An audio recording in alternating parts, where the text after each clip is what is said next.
End of 1940. Hitler approves War Directive 21, which establishes that the German army must be prepared for a campaign against the Soviet Union by May 15 of the following year. At this stage, the Third Reich was in one of its best moments after its recent military conquests, among which those of France and Poland stand out. The only downside had been that they couldn't get Britain out of the conflict, be it by peace, alliance, or conquest. However, in the coming months, Germany would have to deal with other problems that she had not foreseen. The first of these was that of the unit that had to be sent to North Africa to help the Italians, in early 1941. This aid left the panzer units that were preparing to invade the Soviet Union, 10% of his full strength. But as we all know, this was not the only time that Germany would have to intervene before its offensive in Russia. Generally, German actions in the Balkans are sold as a disinterested intervention by Germany in aid of its ally, but as we will see below, this version is far from what happened. In October 1940, Mussolini had launched an offensive against Greece, which soon turned against him. To the critical situation of the Italian army in Albania, which had to go on the defensive, was added the entry of 4 divisions of the British Army in Greece, in response to this attack.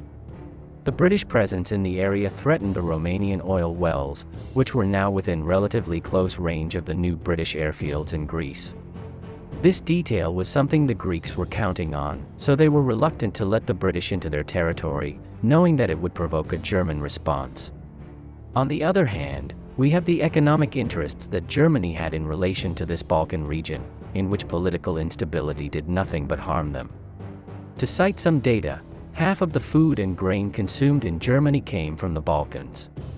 To this is added 45% of the aluminum, 90% of the tin, 40% of the lead and 10% of the copper that they used for their civil and military industry. This is one of the main reasons why Germany needed to approach Yugoslavia on her side. However, by the end of March there was a coup in the country, which annulled the agreements that Germany had reached with the previous government. This gave Germany another reason to act militarily in the area.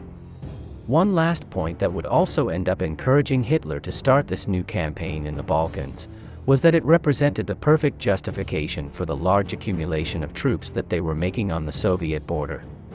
At the beginning of the program we commented that in the directive that Hitler sent at the end of 1940, the date of May 15 was set as the beginning of the offensive in Russia. This was information that was filtered and reached the ears of Stalin.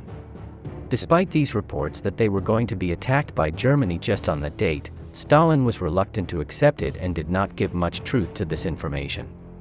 When the Germans began their offensive in the Balkans in April 1941, Stalin breathed a sigh of relief and was convinced that this was finally the reason behind Germany's concentration of forces on its borders.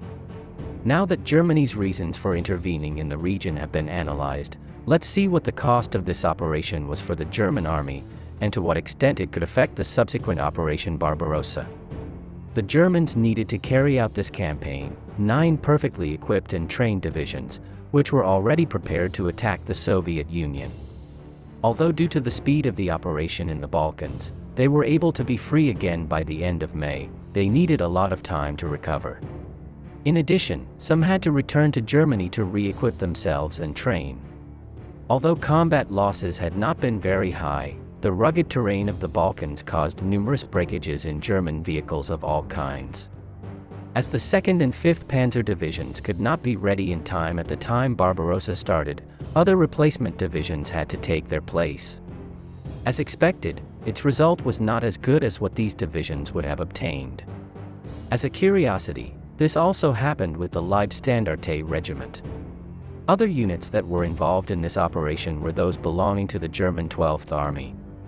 This unit was within the Army Group South, and had to be assigned in its entirety to the task of occupation and coastal defense of southwestern Europe. This event weakened this group of armies that was already in need of units to carry out its mission, in the south of the Soviet Union. In addition, that was where the greatest concentration of Red Army troops was, and as we have analyzed in other programs, the German advance was slower. Another aspect to highlight was the presence of a large number of partisans in the area. This was due to the strong presence of communist groups in these countries, and different repressions against the civilian population that took place. Both circumstances generated that the presence of partisan groups was increasing, and the Germans had increasing problems to obtain the raw materials that they needed so much. On the other hand, it also meant that an increasing number of soldiers had to be stationed in this area, either to fight against the partisans, or to prevent a possible Allied invasion in the sector. This last point was a problem in years after these 1941 operations.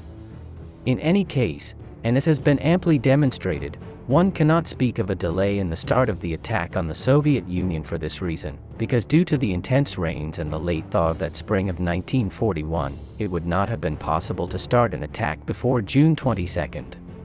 What can be said about this German military intervention in the Balkans is that it became totally necessary, as a prelude to their attack against the Soviet Union, and that with such an operation, they were able to complete many objectives simultaneously. Well, so far this program in which we have tried to make a summary as complete as possible on this matter. If you want to expand on the topic, I recommend the live show we did with Carlos Caballero on Operation Barbarossa, and of course this book by David Stahel. We say goodbye here. Many thanks to everyone, especially the sponsors who make this possible. Subscribe and share this program if you liked it, and see you in the next one. See you soon.